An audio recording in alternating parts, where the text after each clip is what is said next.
Bienvenidos exploradores de lo inexplicable, a este espacio donde las sombras cuentan historias y el tiempo revela secretos.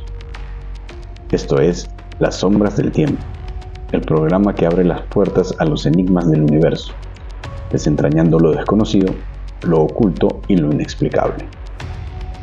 Cada semana viajaremos juntos a través de relatos sorprendentes, entrevistas fascinantes y análisis detallados de los fenómenos que desafían la lógica y nuestra comprensión del mundo. Desde avistamientos de ovnis, ahora renombrados WAPs, espíritus errantes y misterios históricos, hasta las historias más recientes que nos hacen cuestionar la realidad. Prepárense para adentrarse en lo extraordinario, porque en este lugar, el misterio es la brújula y la curiosidad es nuestra guía. Comencemos a explorar entre las sombras del tiempo.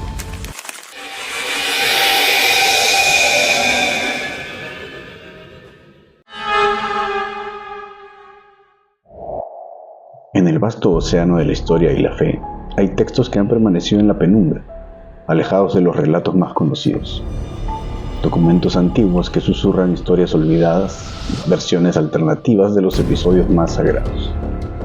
Hoy, en las sombras del tiempo, nos adentraremos en los evangelios apócrifos. Estos textos fascinantes nos transportan al origen de María, una figura central en la fe cristiana, y revelan detalles únicos de la infancia de Jesús, historias que no forman parte de los evangelios canónicos. ¿Quién escribió estas narraciones? ¿Por qué fueron excluidas? ¿Qué secretos guardan sobre la vida y el contexto de estas figuras extraordinarias? Acompáñanos mientras desentrañamos los misterios que se ocultan entre las líneas de estos relatos apócrifos. Porque en las sombras del tiempo, lo no contado toma vida. Antes de empezar con este tema, quiero dejar en claro que cada uno es libre de creer en lo que mejor le parezca. Háblese de religión o no, yo solo voy a dar a conocer todo lo que estos textos dicen y abramos un poco la mente para escuchar y analizarlo interiormente. Finalmente, cada persona tiene fe a eso en lo que más cree. Y eso es, a su vez, en lo que basa su fe. Siendo diferentes seres o cosas en algunos casos a los que se le tenga fe. En conclusión, la fe es lo que hace poderoso a eso en lo que creen. Y la fe viene de su interior, no de fuera.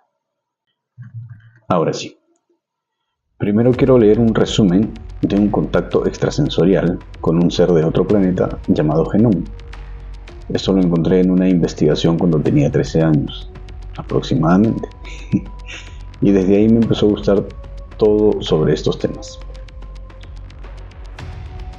Y dice, la imagen que se tiene de Jesús es el resultado de una monstruosa manipulación a la que se ha visto sometido al ser humano de Occidente partiendo de la Biblia como base. Y lo cierto es que Jesús vino a decir algo muy simple. Olvidaros de todo lo que os han contado, es mentira. Lo que tenéis que hacer es buscar a Dios en vuestro interior. Por eso dijo, amadle como a vosotros mismos. La historia bíblica es en realidad una sucesión de acontecimientos históricos deformados para darles carácter religioso, con el fin de crear la figura de un Dios que se ha mantenido durante milenios.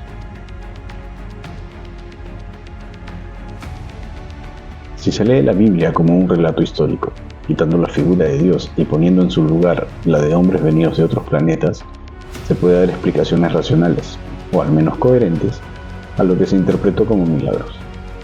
El tema es tan importante que nadie quiere escucharlo, porque si de verdad se hiciera con rigor el estudio de la Biblia o los libros de otras religiones, como los Vedas o el Popol Vuh, se encontrarían similitudes tan grandes que entonces los mitos donde están asentados los cimientos del planeta se resquebrajarían.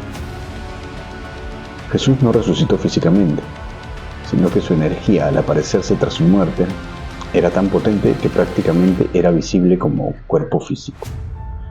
Jesús fue un hombre con características muy especiales, que un día, tal como estaba previsto por mentes evolucionadas, recibió la visita del Espíritu Crístico y lo integró en él, y a partir de ese entonces fue el personaje desmitificador que intentó desmontar la idea del sionismo que se estaba generando. Jesús no volverá, pues murió en la cruz. Quien sí volverá dentro de miles de años será el Espíritu Crístico, para los hombres de la tierra, Y eso sucederá cuando pasemos de 4.7 a 5.1. Cristo es el espíritu afín a vuestro planeta. Y este Cristo está situado en séptima dimensión. Los evangelios apócrifos son escritos que narran la vida de Jesús y de los apóstoles, pero que no fueron incluidos en la Biblia. Se les llama apócrifos porque eran considerados ocultos o de origen dudoso. Estos evangelios fueron llamados así por la Iglesia Católica, ya que ellos los tacharon de falsos, pero al leerlos uno entiende verdaderamente por qué fueron tachados por la Iglesia Católica. La Biblia es una recopilación de textos que fueron escritos en diferentes épocas y lugares, y que luego se reunieron en el Tanaj y en la Septuaginta. Finalmente se conformó el Nuevo Testamento. Proceso de recopilación. Los textos originales se escribieron en hebreo, arameo y griego. El rey Ptolomeo II invitó a 70 sabios judíos a Alejandría para escribir la historia del pueblo de Israel. Este trabajo se tradujo al griego y se llamó la Biblia de los 70 o Alejandría. La recopilación de los libros de las escrituras judías continuó hasta poco antes del año 100 después de Cristo. Tradición oral. La Biblia se basó en tradiciones y hechos históricos que se transmitieron de generación en generación.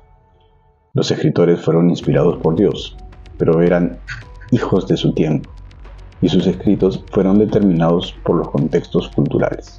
Tenemos 47 libros apócrifos del Antiguo Testamento y 40 libros apócrifos del Nuevo Testamento. Sabemos por los apócrifos el nombre de los padres de María y la Asunción, que subió a los cielos en cuerpo y alma. También el nacimiento que armamos en Navidad con la mula y el buey es también de los apócrifos, donde se dice que los magos de Oriente eran reyes y se llamaban Melchor, Gaspar y Baltasar. En el episodio de la crucifixión de Jesús, los apócrifos también rellenan las lagunas de los evangelios canónicos. Según estos últimos, a la izquierda y a la derecha de Jesús fueron crucificados dos bandoleros, que es como los romanos llamaban a los sediciosos que se oponían a su poder. El Evangelio de Nicodemo nos proporciona los nombres de estos bandidos. Allí se refiere que el prefecto romano Poncio Pilato, tras oír que los judíos desean la muerte de Jesús, decreta su muerte. Tu raza te ha rechazado como rey, por eso he decidido que en primer lugar seas azotado según la costumbre de los reyes piadosos, y luego seas colgado en la cruz en el jardín donde fuiste apresado, y que los dos malhechores, Dimas y Gestas, sean crucificados juntamente contigo. Uno de los episodios que más llama la atención en la pasión de Jesús solo aparece en el Evangelio de Juan: la lanzada de un soldado romano al costado de Jesús para hacer que su muerte acaeciera de manera segura. En este texto, el soldado es un personaje anónimo, pero el Evangelio de Nicodemo y una presunta carta de Pilato a Herodes Antipas nos revelan su nombre, Longino, y su cargo, centurión. La Biblia relata de manera general la historia del mundo, la creación, la caída, la redención y el juicio final de Dios ante los vivos y los muertos. El Antiguo Testamento, que data del año 300 a.C., comienza con la creación del mundo y de Adán y Eva, su desobediencia a Dios y su expulsión del jardín del Edén. El Nuevo Testamento cuenta la redención de la humanidad que fue provocada por la vida, muerte y resurrección de Jesús, y termina con el libro de Apocalipsis, que narra el fin de la historia y el juicio final de Dios. Durante los primeros 400 años del cristianismo, la Iglesia se tomó su tiempo para determinar el contenido del Nuevo Testamento. Finalmente, en el año 367 después de Cristo, las autoridades confirmaron los 27 libros que lo componen. Pero si leemos el Antiguo y el Nuevo Testamento, vamos a encontrar una gran diferencia entre el Dios del Antiguo Testamento y el Dios del Nuevo Testamento. Severidad. En el Antiguo Testamento, Dios a veces se presenta como severo e implacable, por ejemplo, al juzgar el pecado y castigar a los israelitas. Misericordia. En el Nuevo Testamento, Dios se presenta como misericordioso y compasivo, por ejemplo, al enviar a su Hijo a morir por los pecados de los hombres. Podemos encontrar también errores comunes que nos muestran que en realidad los textos más que divinos son relatos hechos por humanos, algunos quizás con mentes más evolucionadas. Por ejemplo, en el inicio, la doble creación. Génesis 1, 27, 28. Y creó Dios al hombre a su imagen, a imagen de Dios lo creó, varón y hembra los creó. Y los bendijo Dios y les dijo: fructificad y multiplicaos, llenad la tierra y sojuzgadla, y señoread en los peces del mar, en las aves de los cielos, y en todas las bestias que se muevan sobre la tierra. Génesis 2:7.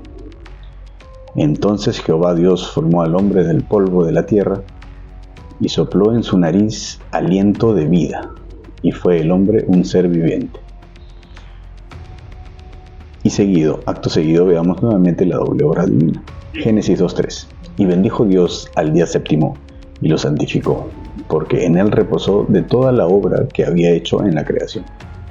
Pero inmediatamente después, en Génesis 2:4-7, estos son los orígenes de los cielos y de la tierra, cuando fueron creados, el día que Jehová Dios hizo la tierra y los cielos, y toda planta del campo, antes que fuese en la tierra, y toda hierba del campo antes que naciese, porque Jehová Dios aún no había hecho llover sobre la tierra, ni había hombre para que labrase la tierra, sino que subía de la tierra un vapor, el cual regaba toda la faz de la tierra.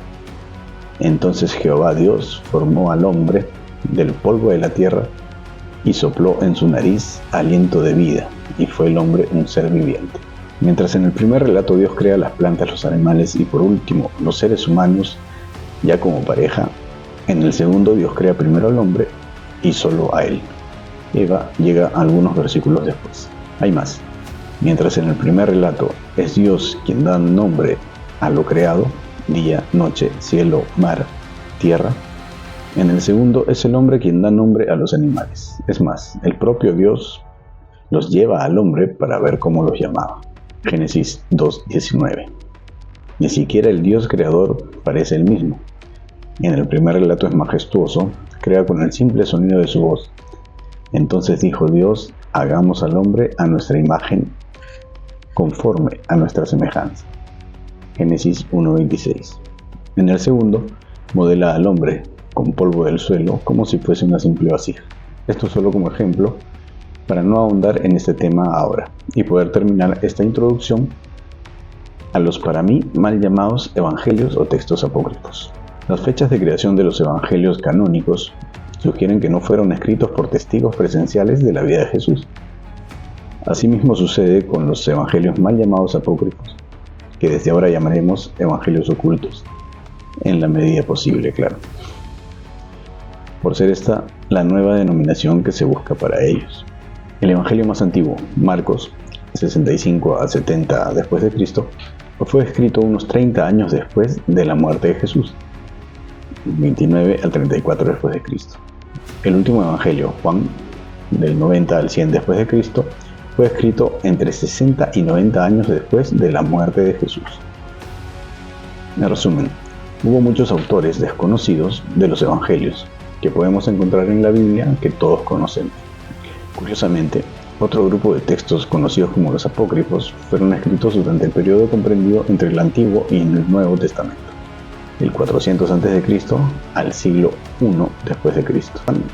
Para que no se pierdan, quiero dejar el concepto de gnóstico, que se va a usar mucho en este capítulo. La palabra gnóstico proviene del griego gnosis, que significa conocimiento. Gnóstico se refiere a alguien que sigue o cree en el gnosticismo, un conjunto de creencias religiosas y filosóficas que enfatizan el conocimiento místico y la búsqueda de la verdad interior. Sin más preámbulo, empecemos con estos textos tan enigmáticos y prohibidos por algunas religiones. Los evangelios y manuscritos apócrifos. Empecemos con la Biblia etíope y el libro de los jubileos. El libro de los jubileos cuenta los secretos del Génesis. Consta de 50 capítulos y es considerado canónico en la religión etíope y para los judíos beta de Israel. Era bien conocido por los primeros cristianos, como lo demuestran los escritos de Epifanio, Justino, Mártir, Orígenes, Diodoro de Tarso, Isidoro de Alejandría, Isidoro de Sevilla, Eutiquio de Alejandría, Juan Malalas, Jorge Cincelo y Jorge Quedrenos. El texto también fue utilizado por la comunidad que recopiló los rollos del Mar Muerto. No se sabe que haya sobrevivido ninguna versión griega o latina completa, pero se ha demostrado que la versión GS es una traducción precisa de las versiones escritas en hebreo bíblico, que se encuentran en los rollos del Mar Muerto. El libro de los Jubileos pretende presentar la historia de la división de los días de la ley, de los acontecimientos de los años, las semanas del año y los jubileos del mundo, tal como se le reveló a Moisés, además de la Torá o instrucción, por ángeles, mientras estuvo en el monte Sinaí durante 40 días y 40 noches. La cronología dada en Jubileos se basa en múltiplos de 7. Los jubileos son periodos de 49 años, 7 años, 7 semanas, en los que se ha dividido todo el tiempo. James Charles Ward escribe: Jubileos contiene 50 capítulos y afirma ser una revelación a Moisés por parte del ángel de la presencia, del 1 al 29 y del 2 al 1. El Midrash es un método de interpretación de la Biblia y un conjunto de comentarios sobre ella. La palabra Midrash significa exposición o investigación.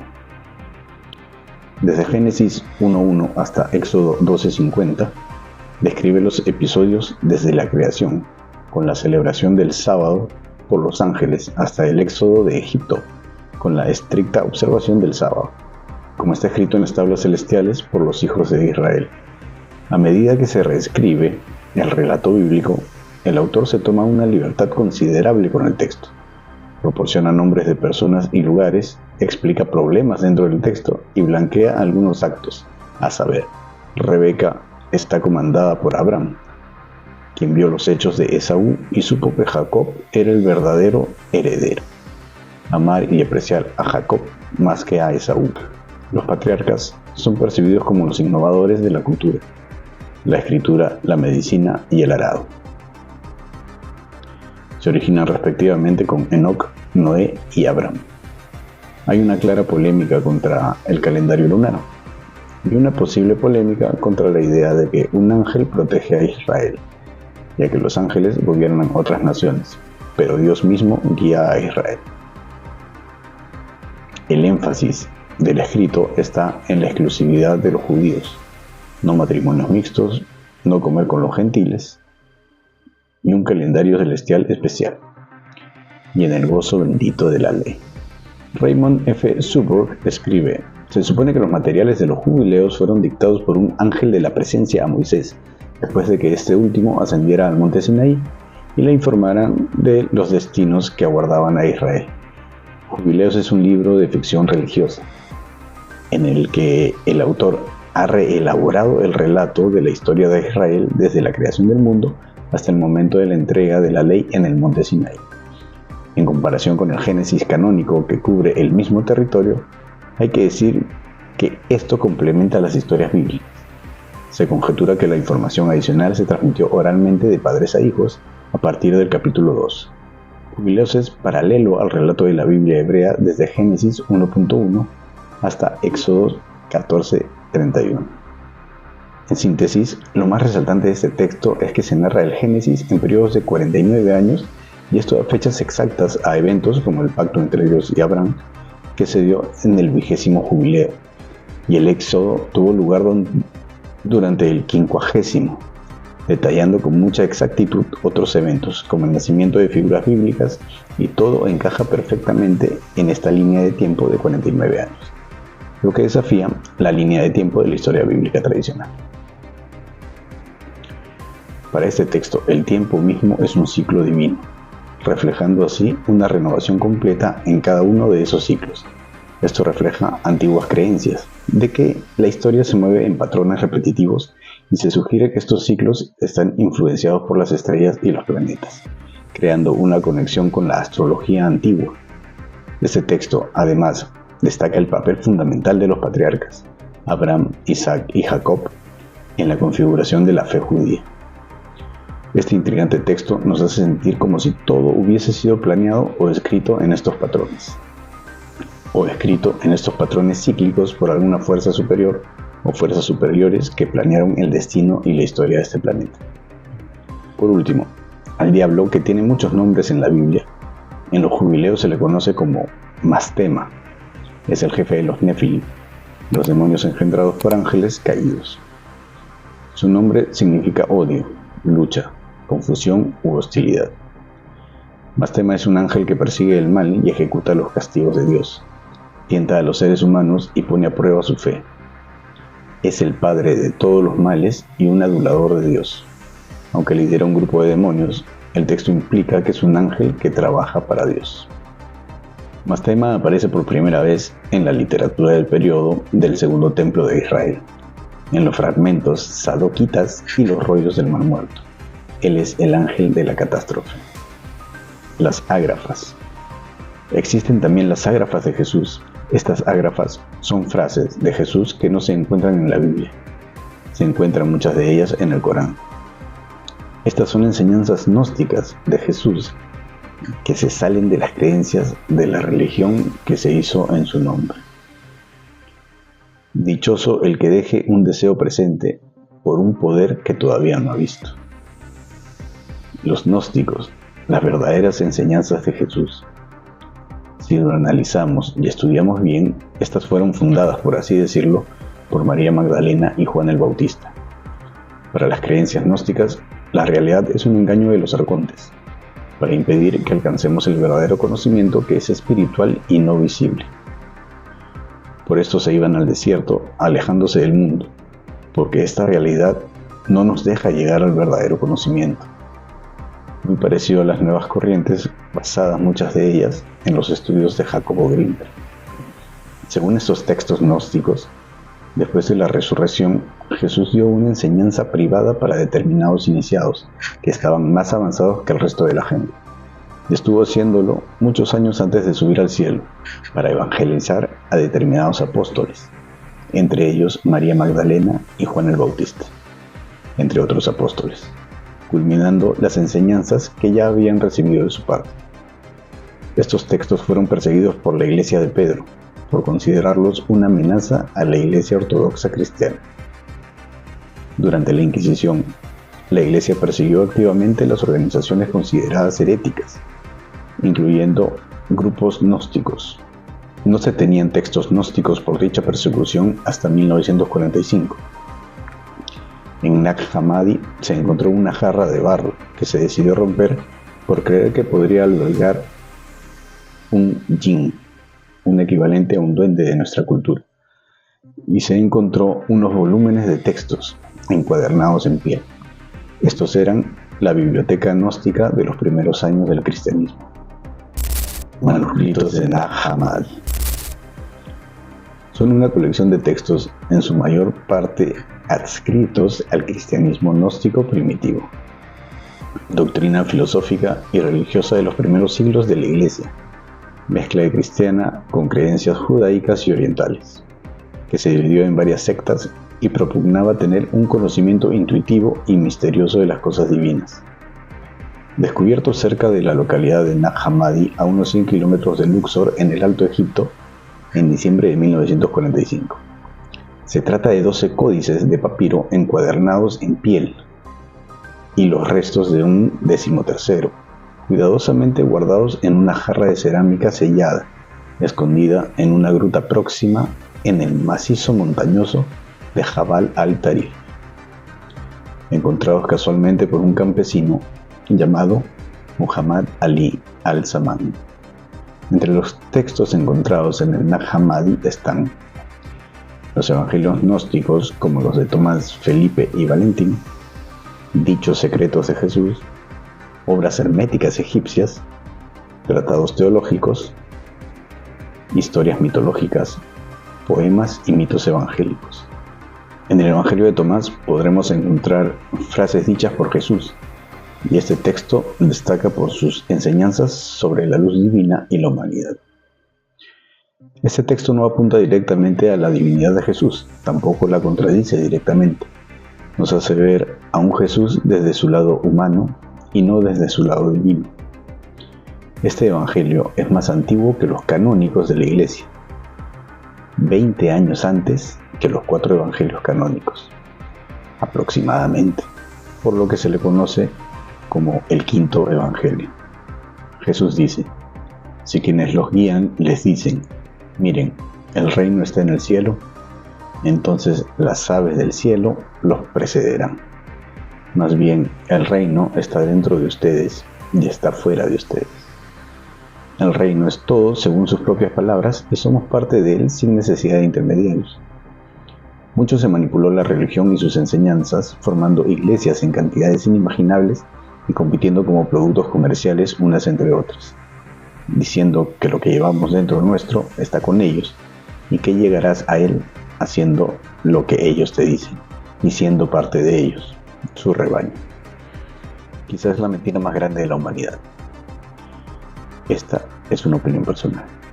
El Evangelio de Felipe es uno de los textos más importantes de la biblioteca de Nag Hammadi y destaca por su contenido gnóstico. El Evangelio de Felipe es un texto gnóstico que revela conexiones con los escritos cristianos primitivos. Es el más sacramental de los evangelios gnósticos, ya que menciona los 5 ritos principales: bautismo, unción, Eucaristía, redención y cámara nupcial. Describe a Dios con antropomorfismos como tintorero y antropófago. Recalca que María Magdalena es la discípula perfecta de Jesús. Dice que Jesús amaba a María más que a todos los discípulos y a menudo la besaba en la... En esta parte del texto hay un hueco, un daño por el tiempo que estaban guardados. Pero la mayoría lo interpreta como y a menudo la besaba en la boca. Está compuesto de sentencias que revelan aspectos inéditos de las figuras de Jesús y la Magdalena. Extractos del Evangelio de Felipe. 3 mujeres caminaban siempre con el Señor: María su madre, la hermana de esta, y Magdalena, que es denominada su compañera. Así pues, María es su hermana, su madre y su compañera. María, hermana de María Virgen, es María de Cleofas, que fue criada por los padres de María cuando ella fue al convento. Puesto que si uno no da con amor, no obtiene provecho de lo que ha dado. Y la compañera del Salvador es María Magdalena. El Salvador la amaba más que a todos los discípulos y la besaba frecuentemente en la... Los demás discípulos le dijeron: ¿por qué la amas más que a todos nosotros? El Salvador respondió y les dijo: ¿por qué no os amo a vosotros como a ella? Lo más resaltante de este texto y controversial es la forma de la que habla de María Magdalena y Jesús. Es uno de los textos que indican la unión entre ambos como pareja y humaniza así la figura de Jesús, que además de ser hijo de Dios, también es humano. También encontramos los textos de la gnosis de Jesús luego de la resurrección mediante apariciones en montañas para alcanzar la iluminación. Su mensaje era que para alcanzar a Dios no necesitamos intermediarios, como lo predicaba Pedro con la Eucaristía. Todos tenemos esa chispa divina que podemos alcanzar a través de los conocimientos gnósticos, las verdaderas enseñanzas de Jesús. En el gran libro El Espíritu Invisible hay mantras inteligibles que nos llevarían a alcanzar la conexión directa con Dios, con lo divino. Algunas enseñanzas secretas dadas en estas apariciones. Quien encuentre la interpretación de estas palabras no probará la muerte. No existe la resurrección después de la muerte. Esta sucede justo antes de la muerte. Que quien busca no deje de buscar hasta que se encuentre. Y cuando encuentre, se turbará. Y cuando esté turbado, se maravillará y reinará sobre el todo. Y otras frases que decían que la verdad no está fuera, sino dentro de nosotros mismos. Si no ayunáis del mundo, no hallaréis el reino. Y quizás esta sea la frase más fuerte para con el judaísmo. Sus discípulos le dicen: ¿es provechosa la circuncisión o no? Él les ha dicho: si fuera provechosa, su padre los engendraría circuncidados de su madre, sino que la verdadera circuncisión espiritual se ha hecho totalmente provechosa. Nos dicen estas enseñanzas que todo lo que hacemos con las religiones actuales son ritos sin sentido. Es quizás esta la razón del por qué no es un texto canónico. Lo malo que nos pasa no es un abandono de Dios, como se cree normalmente. Es que hemos venido aquí para experimentar, para vivir. Es como un campo de entrenamiento esta vida. Bienaventurado el hombre que ha sufrido, él ha encontrado la vida. Entre todas estas enseñanzas, podemos entender también que el juicio final tiene una deidad que juzga para muchas religiones. Lo que no nos dicen es que esa deidad somos nosotros mismos. La balanza que mide lo bueno y lo malo que hemos hecho en nuestra vida. Al final nosotros somos lo que conocemos, que es lo bueno y lo malo que hemos hecho. Y nosotros mismos nos juzgamos. Esto coincide con varias culturas. El Evangelio de la Verdad. Este destaca por la belleza de su enunciado, siendo considerado como una obra de poder y belleza. Una preciosa homilía cristiano-gnóstica, una meditación, una reflexión o comentario entusiasta de lo que es en su esencia, en su efecto más puro y más profundo, el mensaje del Evangelio, el anuncio al mismo tiempo que el advenimiento del don de la gnosis. A los ojos del autor del Evangelio de la Verdad, lo que el Cristo en Jesús ha hecho real para el ser humano y por ello lo proclama como noticia gozosa, es el conocimiento o el reconocimiento de Dios en sí mismo y de sí mismo en Dios. El descubrimiento del verdadero ser de Dios, que es al mismo tiempo el descubrimiento de uno mismo por sí mismo. O que recuerda las palabras del gran psicoanalista contemporáneo Carl Gustav Jung, el ser interior, podría ser igualmente llamado Dios dentro de nosotros. El Evangelio de la Verdad, el más antiguo sermón sobreviviente del misticismo cristiano, reflexión homilética sobre el Evangelio o buena nueva del mensaje de salvación provista por Jesús Cristo expele todavía. En la rueda del tiempo, toda la genuina vitalidad espiritual trasciende el cristianismo primitivo gnóstico. Un himno a la verdad, al descubrimiento del ser humano, de sus orígenes divinos y al reconocimiento de sí mismo, de su íntima divinidad. Entre estos textos apócrifos tenemos también la Biblia oculta, que asegura que Jesús no murió crucificado. El Museo de Ankara, Turquía, guarda entre sus paredes una Biblia oculta que inquietó a la Iglesia Católica. La misma fue publicada hace más de 1500 años y asegura que Jesús no murió crucificado, algo que generó enorme polémica y una serie de rigurosos estudios. Guardada en el Museo Etnográfico de Ankara, Turquía, desde el 2013. Fue encontrada en el año 2000 en una operación contra el contrabando que realizó la policía turca. Entre sus líneas se encuentra el Evangelio de Bernabé, el cual fue descubierto en tierras turcas hace 20 años y había pasado desapercibido hasta el momento. Pero el año 2023 trascendió masivamente el contenido de sus líneas y provocó revuelo en las redes sociales.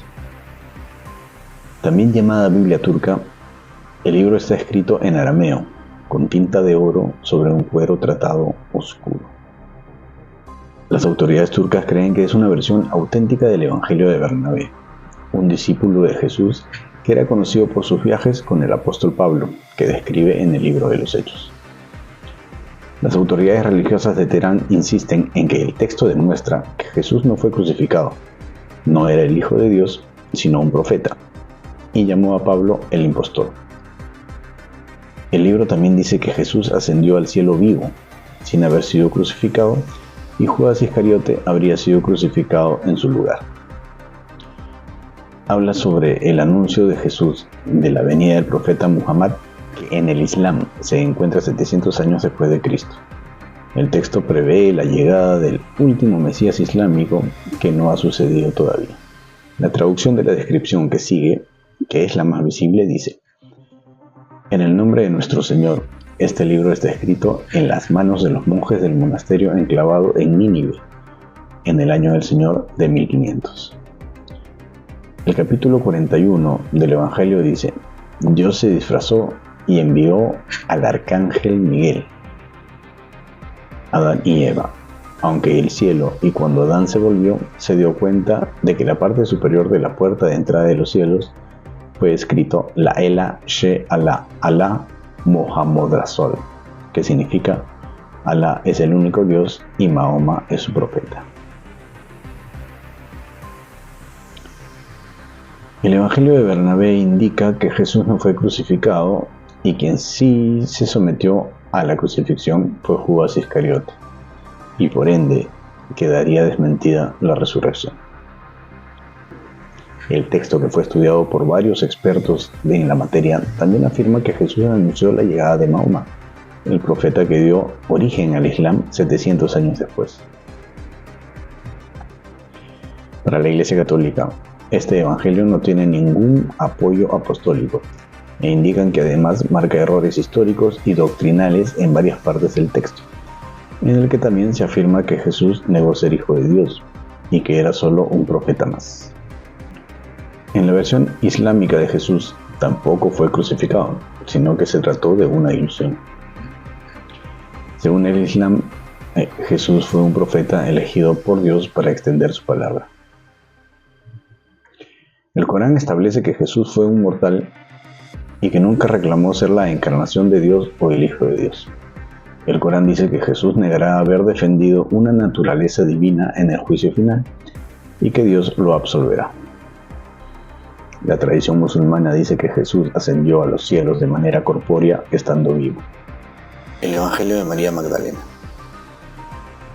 El Evangelio de María, o Evangelio según María Magdalena, es un texto apócrifo que, según especialistas, fue originalmente escrito en el siglo II. Según los estudiosos, está claro que la persona llamada María se refiere a María Magdalena. De él se conservan solo 3 fragmentos, 2 ediciones en griego del siglo III y otro un poco más extenso en copto, del siglo V. Dicha traducción en copto fue hallada en un bazar de El Cairo por un erudito alemán en 1896. Las ediciones en griego fueron descubiertas posteriormente en excavaciones en Egipto. Todavía no se conoce una copia completa del Evangelio de María. Menos de 8 páginas del antiguo texto de papiro sobreviven, lo que significa que casi la mitad del Evangelio de María está perdido para nosotros, quizás para siempre. Escribió la historiadora Karen King en la edición comentada de su traducción del texto. Según King, esta breve narración presenta una interpretación radical de las enseñanzas de Jesús como un camino hacia el conocimiento espiritual interior. Y también el argumento más directo y convincente en cualquier escrito cristiano primitivo sobre la legitimidad del liderazgo de las mujeres. La historia que contiene comienza algún tiempo después de la resurrección de Jesús. Los discípulos acaban de tener una visión de él. En ella, Jesús anima a sus discípulos a salir a predicar sus enseñanzas al mundo, pero tienen miedo de hacerlo. Si lo mataron a él, también nos matarán a nosotros, dicen. Es entonces María quien da un paso adelante y dice: no se preocupen, él prometió que estaría con nosotros para protegernos. Dice que ella dirigirá sus corazones hacia el bien y comienzan a discutir las palabras del Salvador. En textos como el Evangelio de Felipe, otro apócrifo, María es presentada como un símbolo de sabiduría. Sin embargo, en el Evangelio de María, ella es quien les cuenta a los discípulos sobre las enseñanzas de Jesús. En un momento del texto, Pedro le pide a María que les cuente las palabras del Salvador que ella había escuchado y ellos no. Y ella dice: lo que está escondido para vosotros os lo anunciaré. Entonces les habla de una visión que tuvo de Jesús y de una conversación con él, de la que da algunos detalles. Más tarde relata una controversia en la que intervienen los apóstoles Andrés y Pedro. Andrés, dirigiéndose a los demás, dice: no sé lo que piensan los demás, pero estas cosas me parecen muy extrañas, y parece que nos está contando enseñanzas diferentes a las del Salvador. Después interviene Pedro: ¿habría Jesús hablado en privado con una mujer en lugar de abiertamente con nosotros? ¿Él la prefería a nosotros? Mateo defiende a María y reprime el ataque sobre ella. Pedro, siempre fuiste impulsivo. Ahora te veo ejercitándote contra una mujer como si fuera un adversario. Sin embargo, si el Salvador la hizo digna, ¿quién eres tú para rechazarla? En el texto, el problema de Pedro parece ser que Jesús seleccionó a María sobre los otros discípulos para interpretar sus enseñanzas. Pedro ve a María como a una rival en el liderazgo del grupo. El Evangelio de María se escribió cuando el cristianismo, todavía en sus etapas iniciales, estaba formado por comunidades ampliamente dispersas en el Mediterráneo oriental. Comunidades que a menudo estaban relativamente aisladas unas de otras y probablemente cada una lo suficientemente pequeña como para reunirse en la casa de alguien, escribe King en su edición del texto. En cualquier caso, el Evangelio de María destaca la figura de María Magdalena sobre los discípulos de Jesús y proporciona información importante sobre el papel de las mujeres en la iglesia primitiva. Ahora vamos con el más conocido de todos estos textos apócrifos. El libro de Enoc. El libro de Enoc es anterior a la Biblia, no es originario de los textos de Qumran, aunque algunos fragmentos fueron encontrados en esas cuevas junto al Mar Muerto. Se cree que fue escrito por autores judíos entre los siglos 3 a.C. y 1 después de Cristo. Aunque algunos fragmentos del texto se encontraron en las cuevas de Qumran, los manuscritos del Mar Muerto que incluyen esos fragmentos no son el origen del libro de Enoc. Los manuscritos de Qumran incluyen una amplia gama de textos, como fragmentos de la Biblia hebrea, textos esenios y también fragmentos del libro de Enoc. Su preservación se atribuye a la comunidad cristiana etíope, que lo incorporó en su canon. Los judíos etíopes también lo incluyen en el Tanaj, los 24 libros sagrados canónicos del judaísmo. Este texto apócrifo se ha atribuido tradicionalmente a Enoc, bisabuelo de Noé. La singularidad del texto radica en su contenido: ángeles caídos, demonios y gigantes, los Nefilim, milenarismo y una justificación del diluvio universal. El libro de Enoc queda dividido en 6 partes: el libro del juicio, el libro de los vigilantes. En esta primera sección del libro de Enoc se describe la caída de los vigilantes, los ángeles que engendraron a los Nefilim y narra los viajes de Enoc en los cielos. Esta sección fue compuesta en el siglo IV o III a.C., según los eruditos orientales. La introducción al libro de Enoc nos dice que fue un hombre justo, cuyos ojos fueron abiertos por Dios para que tuviera una visión del santo en los cielos. Las cosas que los hijos de Dios mostraron a Enoc son profetizadas que sucederán en la generación que está por venir. En el libro se discute la llegada de Dios a la tierra en el monte Sinaí con sus anfitriones para juzgar a la humanidad. También habla de las luminarias que se levantan y se ponen en orden y en su propio tiempo y nunca cambian. Según el libro de Enoc, todas las cosas están ordenadas por Dios y suceden en su propio tiempo. Los pecadores perecerán y los grandes y los buenos vivirán en luz, gozo y paz. En la primera sección de este libro se describe la interacción de los ángeles caídos con la humanidad. Semiasaz obliga a los otros 199 ángeles caídos a tomar esposas humanas para engendrar hijos. Esto da como creación de los Nefilins, conocidos como gigantes. En el libro también se comenta las enseñanzas de los ángeles caídos a los humanos, principalmente las de Azazel, que enseñó a los humanos a hacer todo tipo de armas, armaduras, y les dio a conocer los metales de la tierra y el arte de trabajarlos. Los arcángeles apelaron a Dios para que juzgara a los habitantes del mundo y a los ángeles caídos. Luego Dios envía a Uriel para decirle a Noé sobre el cataclismo que se avecina y lo que debe hacer.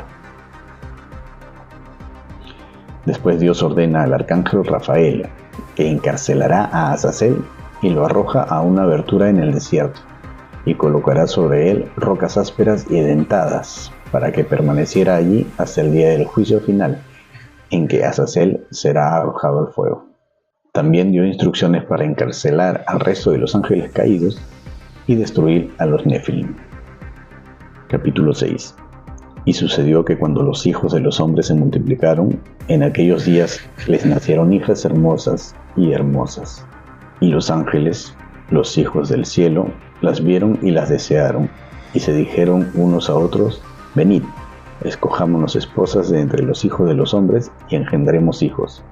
Y Semjasa, que era su líder, les dijo: me temo que en verdad no aceptaréis hacer este acto, y yo solo tendré que pagar la pena de un gran pecado.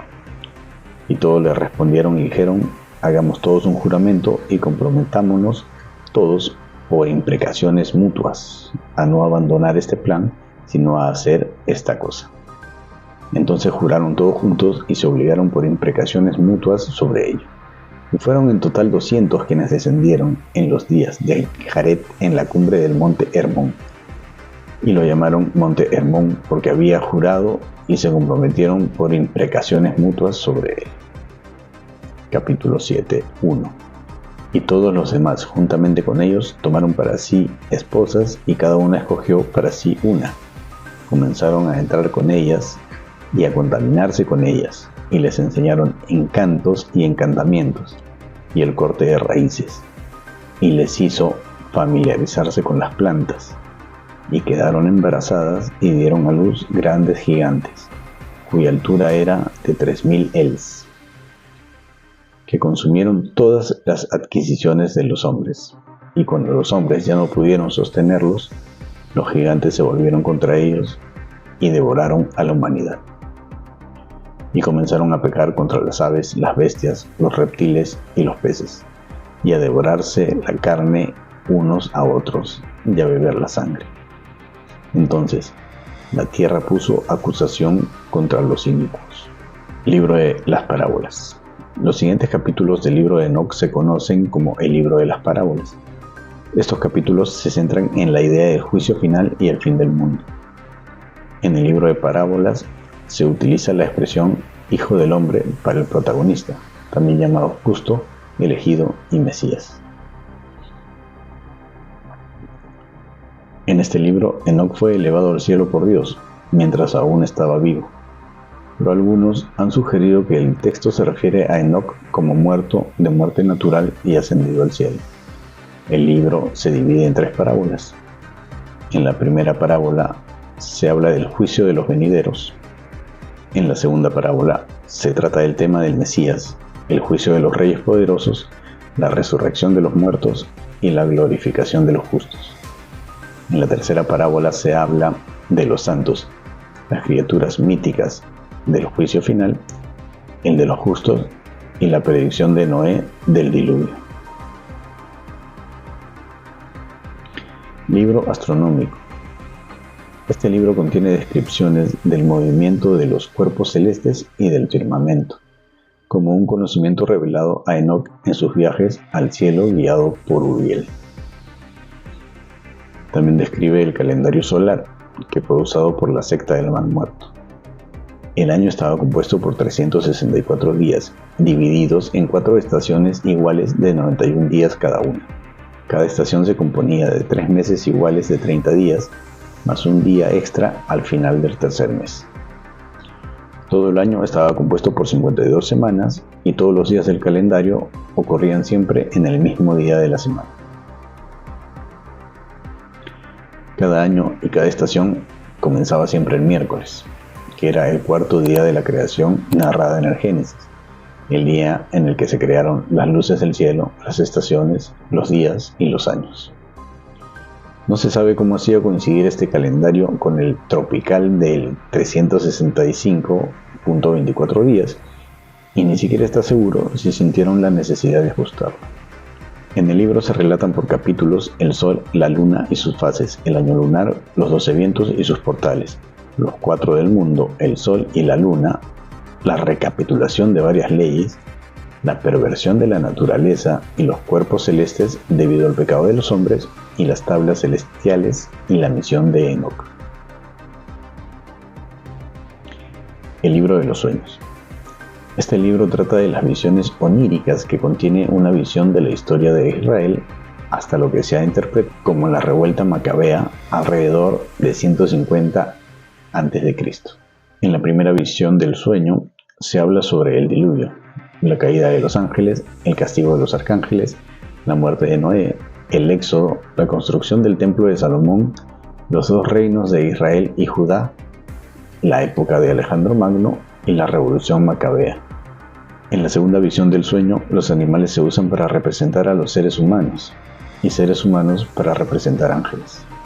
De esta manera, el color blanco significa pureza moral, el color negro es el pecado y el color rojo se refiere al martirio. Carta de Enoc y Apocalipsis de las semanas. Fechan este libro entre el 170 a.C. y el siglo I a.C.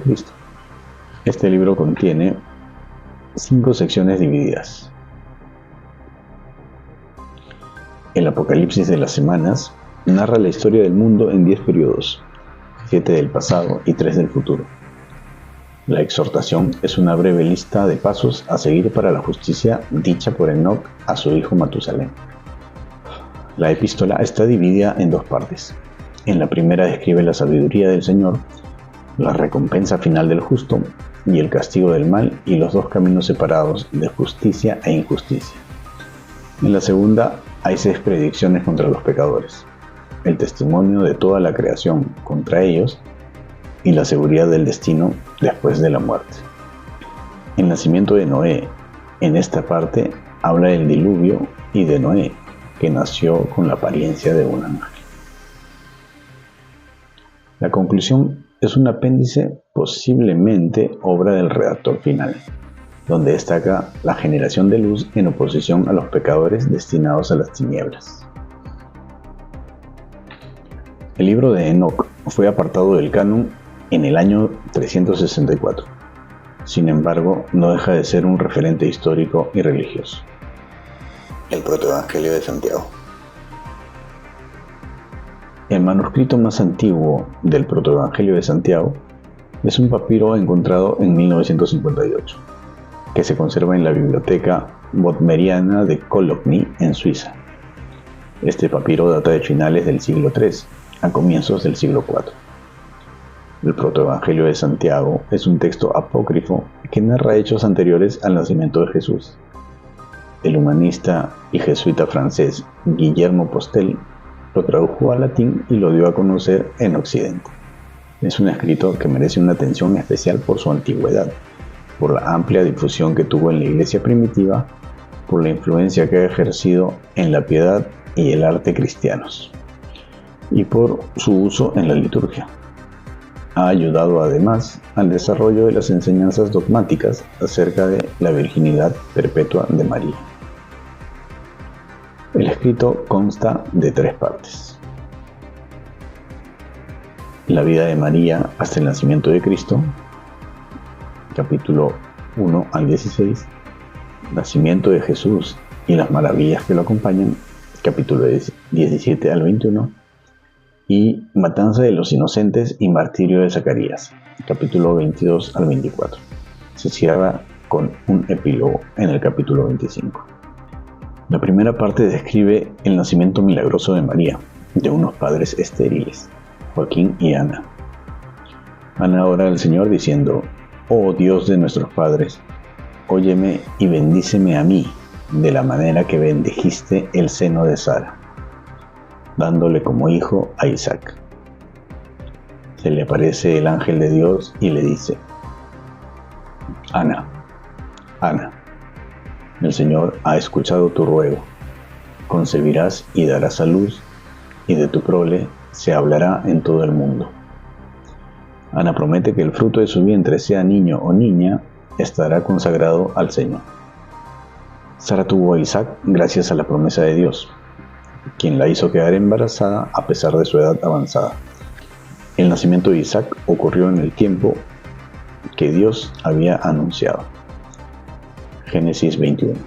Entonces el Señor visitó a Sara, tal como lo había dicho, e hizo lo que había prometido. Ella quedó embarazada y le dio un hijo a Abraham cuando ya era muy viejo, en la época del año que Dios había dicho. Al hijo que Sara le dio, Abraham lo llamó Isaac. Abraham circuncidó a su hijo Isaac cuando cumplió 8 días de nacido, tal como Dios se lo había ordenado. Abraham ya tenía 100 años de edad cuando nació su hijo Isaac. Llegado el tiempo del alumbramiento, Ana preguntó a la comadrona: ¿qué es lo que he dado a luz? Le responden: una niña. Y Ana exclamó: mi alma ha sido enaltecida. Y reclinó a la niña en la cuna. Ana se purificó, dio el pecho a la niña y le puso por nombre Mariam. La niña Mariam fue llevada al templo a los 3 años. El sacerdote la recibe y tras haberla besado, la bendice. El Señor ha engrandecido tu nombre por todas las generaciones, pues al fin de los tiempos manifestará en ti su redención a los hijos de Israel. A los 12 años fue confiada a José para que la custodiase. José, según el protoevangelio, es un anciano viudo que tiene ya otros hijos. María, cuando niña, no comía alimentos humanos, solo el que le daban los ángeles de su mano. Los capítulos 10 y 11 siguen muy de cerca los relatos de los evangelios de la infancia. Presentan el mensaje del ángel a María anunciando su concepción milagrosa por el poder de Dios. María responde al ángel: he aquí la esclava del Señor, en su presencia. Hágase en mí según tu palabra. Según el relato que estudiamos, cuando José descubre que María está encinta, comienza a llorar, porque piensa que no había sabido guardar a la Virgen que le había sido confiada. Ante sus dudas, un ángel se le aparece para decirle: no temas por esta doncella, pues lo que lleva en sus entrañas es fruto del Espíritu Santo. Dará a luz un hijo y le pondrás por nombre Jesús, pues él ha de salvar a su pueblo de sus propios pecados. José le invita a quedarse, pero el ángel le dijo que no puede, porque sus alimentos no son de este mundo. Cuando Ana, el escriba, descubre el embarazo de María, acusa a José ante el sacerdote de no haber respetado la virginidad de María. José y María declaran su inocencia ante el sacerdote y son sometidos a la prueba de las aguas amargas, descrita en Números 5, del 11 al 31. La inocencia de ambos queda comprobada y José, tomando a María, marchó a su casa lleno de gozo. Uno de los puntos que aparecen destacados en el protoevangelio es el tema de la virginidad perpetua de María. Ya ha quedado de manifiesto la concepción virginal por el anuncio del ángel, pero también el nacimiento de Cristo es presentado de forma extraordinaria. Al acercarse el momento del alumbramiento, José va en busca de una comadrona. Cuando regresa con ella, ve una nube luminosa que cubre la cueva donde se encuentra María. De repente, la nube empezó a retirarse de la gruta y brilló dentro una luz tan grande que nuestros ojos no podían resistirla. Esta por un momento comenzó a disminuir hasta que apareció el niño y vino a tomar el pecho de su madre María. La partera entonces dio un grito diciendo: grande es para mí el día de hoy, ya que he podido ver con mis propios ojos un nuevo milagro. Al salir de la gruta, la partera se encuentra con Salomé y le dice: Salomé, tengo que contarte una maravilla nunca vista. Y es que una virgen ha dado a luz, cosa que, como sabes, no sufre la naturaleza humana. Salomé quiere tener pruebas de esta afirmación y es castigada por Dios. Su mano queda curada al tocar al niño. Algunos autores han acusado al protoevangelio de presentar el nacimiento de Cristo de forma doceta, como si Jesús tuviera solo una humanidad aparente. Pero el hecho de que el niño se vuelva inmediatamente a tomar el pecho de su madre manifiesta la realidad de su humanidad. Por otra parte, la presencia de la nube y de la luz recuerdan las teofanías del Antiguo y del Nuevo Testamento, como la transfiguración, poniendo así de relieve la condición divina del recién nacido. Por tanto, la presentación del nacimiento virginal de Jesús que hace el autor quiere combatir tanto el docetismo, señalando la realidad de la carne de Jesús, como el adopcionismo, afirmando su condición divina. Podemos concluir que el protoevangelio de Santiago, aún reflejando cierta fantasía popular en sus relatos, no tiene contenidos heréticos y refleja una fe popular en la concepción y parto virginales. Este escrito sirvió de apoyo en el desarrollo del dogma de la maternidad divina de María y de su virginidad perpetua. A pesar de que el decreto del Papa Gelasio a finales del siglo V excluyó del canon al protoevangelio, este siguió usándose en la liturgia bizantina como lectura para las fiestas marianas. Algunas fiestas del calendario litúrgico actual en el rito romano proceden de los datos que nos proporciona el protoevangelio de Santiago, como la fiesta de San Joaquín y Santa Ana, el 26 de julio, la Natividad de María, el 8 de septiembre, o la presentación de la Virgen en el templo, el 21 de noviembre. La Virgen María casi no aparece en la Biblia, pero contradictoriamente en las iglesias los que nunca faltan son Jesús y María, porque no figuraba en la Biblia tanto como los apóstoles. La desconocida historia de la Verónica. Algo parecido sucede con la Verónica, la mujer que enjugó con un lienzo el rostro de Cristo mientras caminaba hacia la cruz. Su historia y su nombre solo aparecen en el Evangelio de Lucas. Le seguía una gran multitud del pueblo y mujeres que se dolían y se lamentaban por él. Jesús, volviendo hacia ellas, dijo: «Hijas de Jerusalén, no lloréis por mí, llorad más bien por vosotras y por vuestros hijos, porque llegarán días en que se dirá: dichosas las estériles, las entrañas que no engendraron y los pechos que no criaron». Pero este pasaje supo a poco de la piedad cristiana, que lo transformó en la historia siguiente. Recogida en el apócrifo Muerte de Pablo: «Cuando mi Señor se iba por ahí predicando y yo carecía de su presencia muy a pesar mío, quise que me pintaran su imagen, para que mientras me veía privada de su presencia, me diese al menos consuelo su figura. Y cuando llevaba el lienzo al pintor para que me la pintara, mi Señor me salió al paso y me preguntó a dónde iba. Cuando le expliqué la causa de mi marcha, me pidió el lienzo y me lo devolvió, señalado con la imagen de su venerable faz. Por consiguiente, si alguien mira con devoción su aspecto, obtendrá el beneficio de su curación». De hecho, Verónica es un vocablo grecolatino, veroícono, que significa verdadera imagen de Jesús. El Evangelio apócrifo de Nicodemo. Lo primero que ocurre en este Evangelio es que Jesús desciende al infierno. Jesús en los infiernos. Entre la muerte y resurrección de Jesús hay un oscuro episodio que no aparece en los Evangelios, pero sí en un par de breves alusiones de un escrito canónico, la primera epístola de Pedro. El descenso de Jesús a los infiernos. Este hecho se desarrolla en la segunda parte de un apócrifo, el Evangelio de Nicodemo. Unos cuantos sacerdotes, un levita y un doctor de la ley cuentan cómo, en el retorno de Galilea, donde habían sido testigos de la ascensión de Jesús hasta Jerusalén, le salió al encuentro una gran muchedumbre de hombres vestidos de blanco, que resultaron ser los resucitados con Jesús. Entre ellos reconocieron a dos que se llamaban Leucio y Carino, que les contaron los maravillosos acontecimientos tras la muerte del Maestro, entre ellos su visita a los infiernos.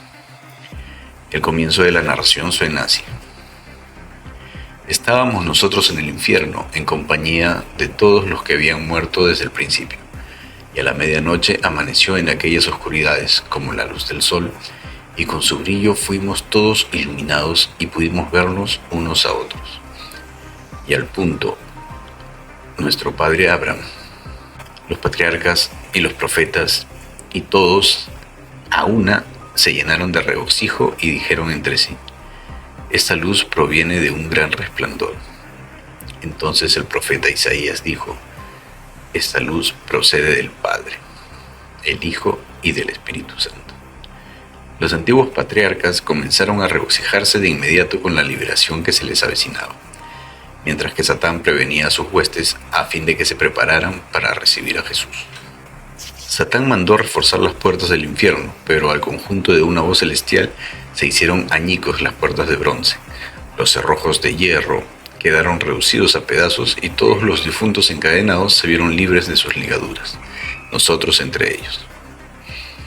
Entonces penetró dentro el Rey de la Gloria en figura humana, y todos los antros oscuros del infierno fueron iluminados. Enseguida se puso a gritar el infierno mismo: hemos sido vencidos. Jesús tomó por la coronilla a Satán y se lo entregó al mismo infierno, para que lo mantuviera a buen recaudo. Luego condujo a todos los patriarcas fuera del oscuro antro, comenzando por Adán y siguiendo por Enoc, Elías, Moisés, David, Jonás, Isaías y Jeremías y Juan Bautista. Para cerrar este primer capítulo, que espero les esté pareciendo interesante, vamos con el Evangelio apócrifo del pseudo Tomás. Este es un evangelio apócrifo que relata la niñez de Jesucristo. El texto se centra en la infancia de Jesús desde los 5 hasta los 12 años, llenando los vacíos narrativos que existen en los evangelios canónicos sobre este periodo. Describe milagros y eventos sobrenaturales atribuidos al niño Jesús, algunos de los cuales tienen un carácter extraño o incluso problemático desde una perspectiva teológica tradicional. Algunas de las historias describen a un niño Jesús con poderes extraordinarios, pero también con una tendencia a usar esos poderes de manera punitiva, o sea, como castigo. La fecha exacta de su composición es incierta, pero se estima que data de alrededor del siglo II después de Cristo, aunque existen discusiones sobre la datación. Su autoría se atribuye a un Tomás el Israelita, pero no se considera que haya sido escrito por el apóstol Tomás. En el prólogo podemos encontrar este párrafo. Dice: yo, Tomás el Israelita, he creído necesario dar a conocer a todos los hermanos gentiles aquellas cosas que nuestro Señor Jesucristo hizo tras haber nacido en nuestra región de Belén, en la aldea de Nazaret. Este es su comienzo: limpieza de pozas.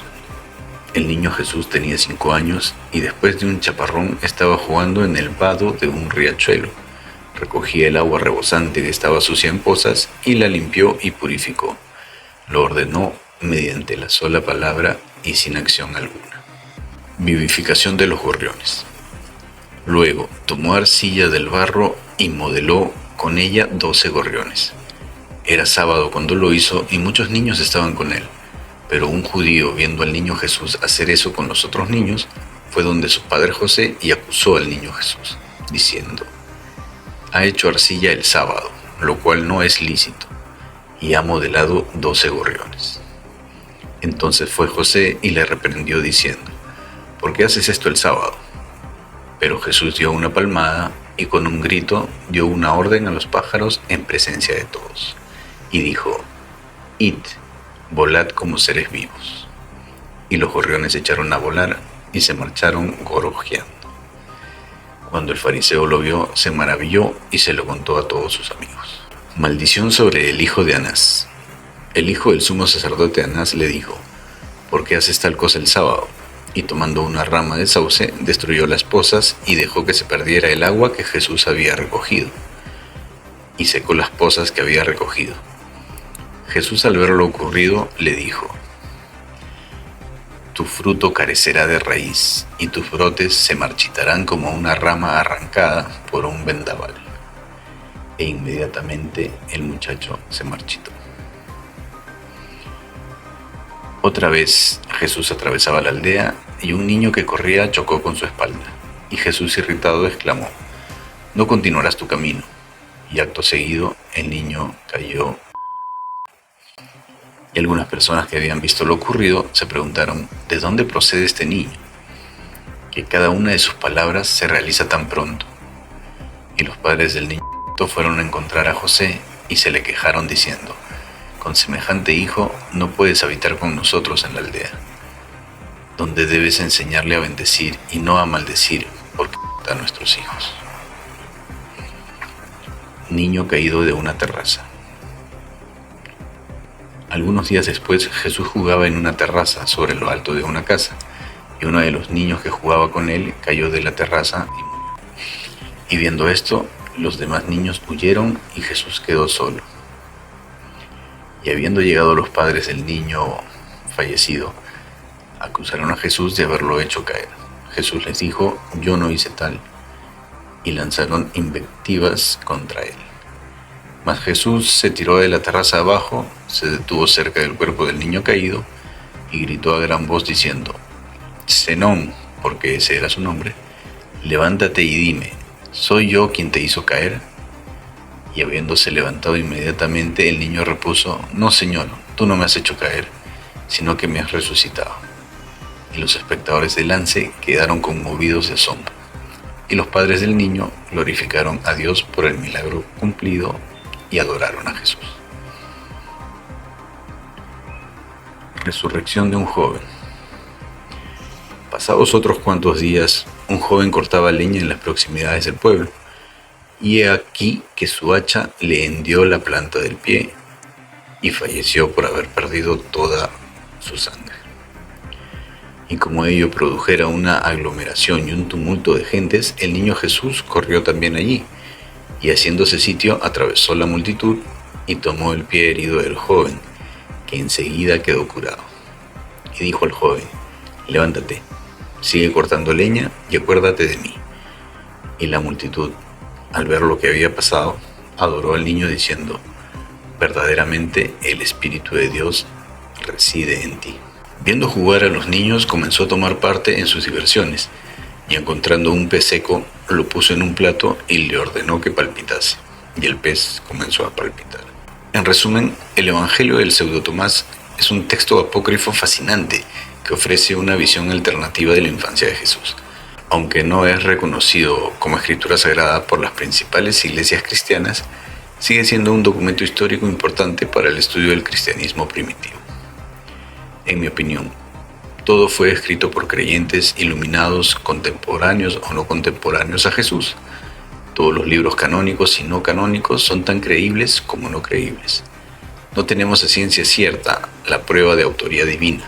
Todos fueron escritos por humanos.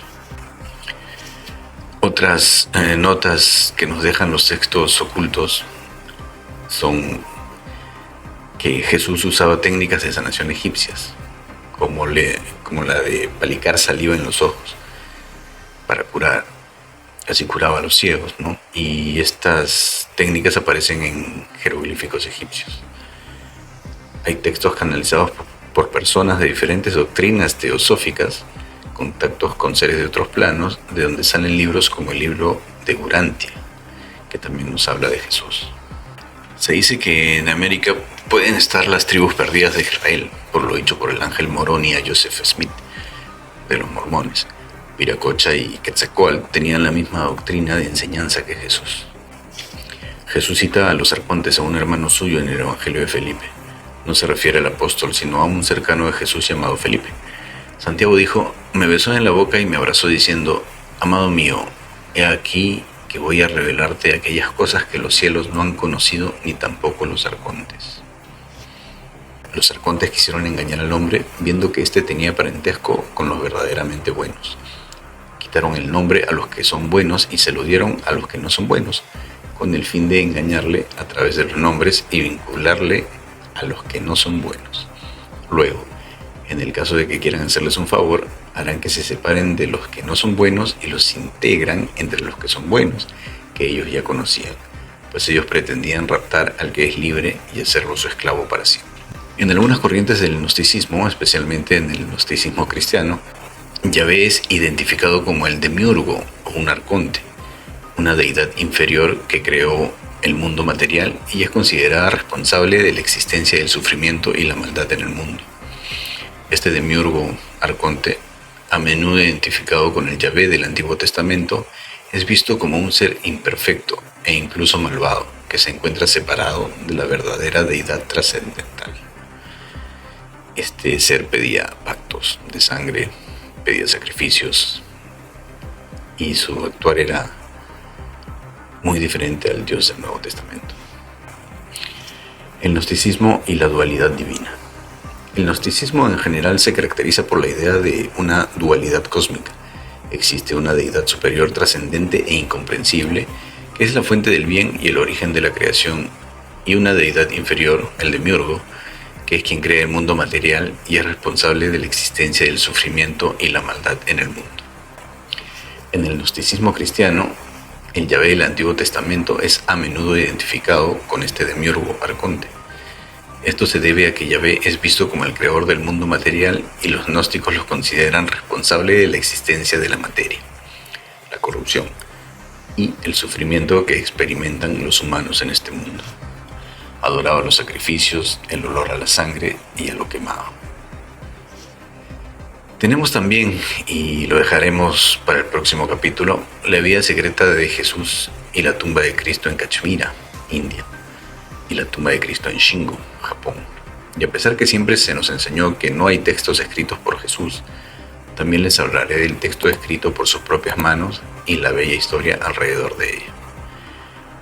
Bueno, gracias por acompañarme en este primer capítulo, que espero les haya parecido interesante. Compartan, dejen su like y suscríbanse. Así me ayudan a realizar más programas como este. Buenas noches.